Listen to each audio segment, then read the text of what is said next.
Hello, I'm Jennifer Fuller, and the topic I chose for my presentation is researching graphic organizers and describing the ways in which they can be used in conjunction with more traditional assessment strategies. There are multiple conflicting definitions of what a graphic organizer exactly is, and what can be counted as a graphic organizer. Some definitions even include maps as graphic organizers. Therefore, since there are so many conflicting definitions, the first thing I wanted to do was clearly define what graphic organizers are. Therefore, graphic organizers are considered to be visual representations used to record information, and they're diagrams showing how key concepts are related.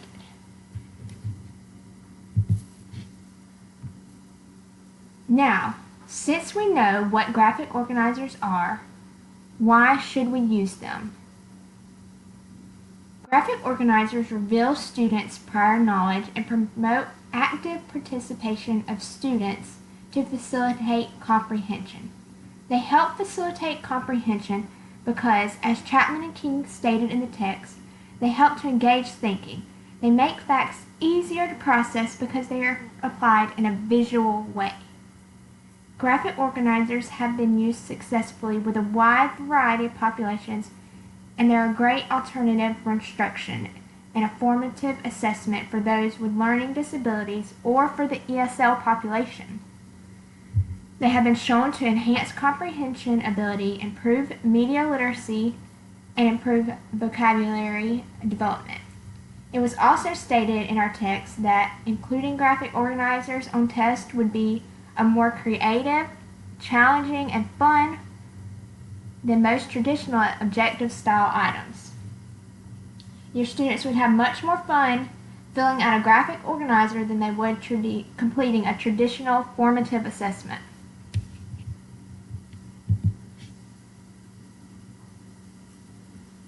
Some of the most popular graphic organizers, as you can see listed, are timelines, charts, Venn diagrams, labeled pictures, and tree diagrams. And in the next few slides, we will go into each of those. And since I do not have time in this presentation, I'll be focusing just on these main types of graphic organizers. The first type of graphic organizer I will discuss is timelines. Timelines are a way to organize material that is related in a linear way, often chronologically. Because they are used with chronological events, timelines can be used in subjects such as history to assess a student's knowledge of events. A teacher can provide events on a test and require a student to fill in a timeline in the correct order.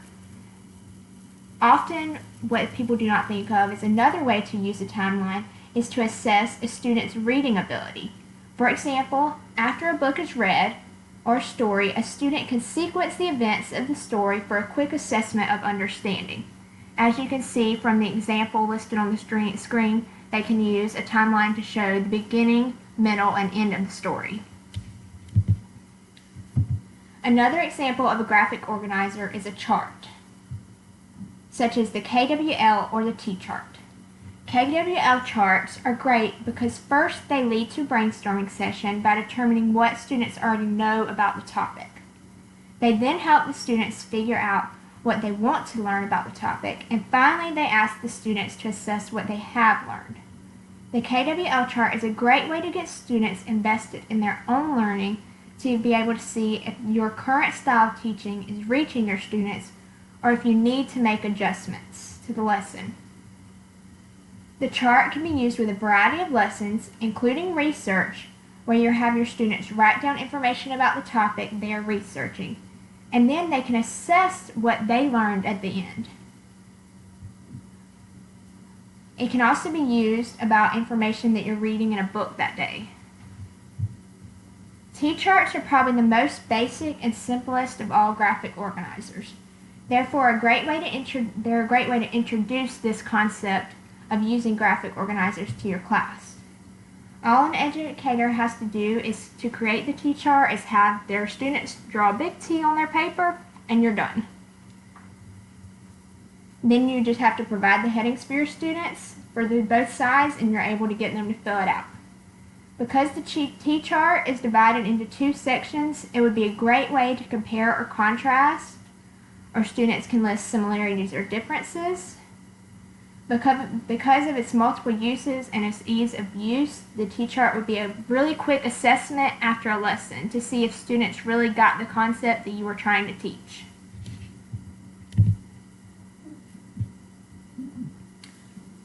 Although Venn diagrams are primarily used for organizing and a thinking tool, they are a great form of assessment as long as the student is familiar with the material. They usually consist of overlapping circles, and they can help depict relationships when these relationships have something that is overlapping. For instance, in science, they can be used for classification purposes, allowing students to compare and contrast the features of different animals pictured in the images above with the birds and the bats. If the students are giving a list of all the features below the diagram, they can then choose which part of the diagram they belong in, the bat section, the birds section, or both. This assessment could also be used with other subjects.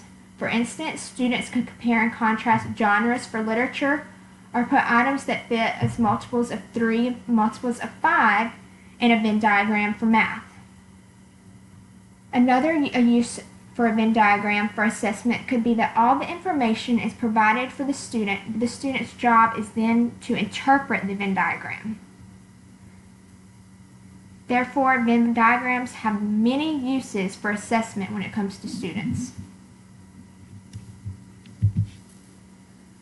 Labeled pictures are useful when terms are related by things to which they refer. They are more explanatory than some of the other graphic organizers, yet their use is somewhat narrower. However, they can be a great assessment for students to show that they know the location of a term that is being studied. I bet you all remember taking tests back in middle school and high school where you had to complete a worksheet or complete a test and find the item on the labeled picture, or fill in the item on the labeled picture. It was usually a part of a body or a part of an animal. And the reason you remember this is because the visual factor usually helps your students remember. When the picture is used on a test and a word bank is provided with a labeled picture, the students can show that they know where that item is located, and they can show that they're grasping the information. Labeled pictures can also be used as a quick formative assessment because they allow teachers to see that the students are really grasping the material and understanding it. For example, in the library, I could use the image on the screen of the labeled pictures with the parts of a book and make sure that my students fill in to show me where the spine is, where the author is, where the pages are, and where the title is, to make sure that they know the parts of a book.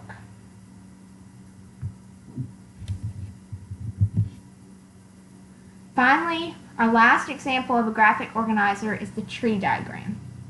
Tree diagrams are usually used when some of the concepts being taught represent subdivisions of each other, of other larger concepts. They get their name because of the way that they branch out like a tree. Tree diagrams are useful because they help students make connections, and then the educators can use these connections in assessments to make sure that the students are really understanding these connections. In the example above of the musical instruments, if the teacher only provides certain parts of the diagram filled in, the student can then fill in if the brass and woodwind instruments belong to the wind instruments or belong to the non-wind instruments. Or they could fill in the trumpet and say if that belongs to if that's a brass instrument or not. They can also do this with the types of rock. This teacher can provide the tree diagram write down if it's the types of rock, and then the student can fill in the 3 types of rocks.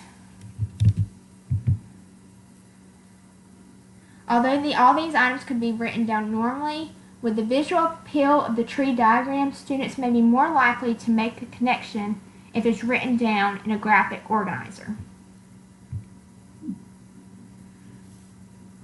I know I was only able to discuss a few of the most popular graphic organizers, but there are many more graphic organizers out there, and many are already created and ready for you to use.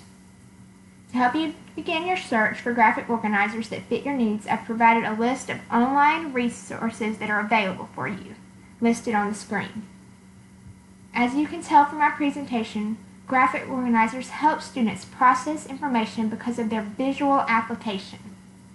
And when you're able to use them in the assessment process, you are able to tell if a student is truly understanding this information without having to get them to use written paragraphs or other formal assessments.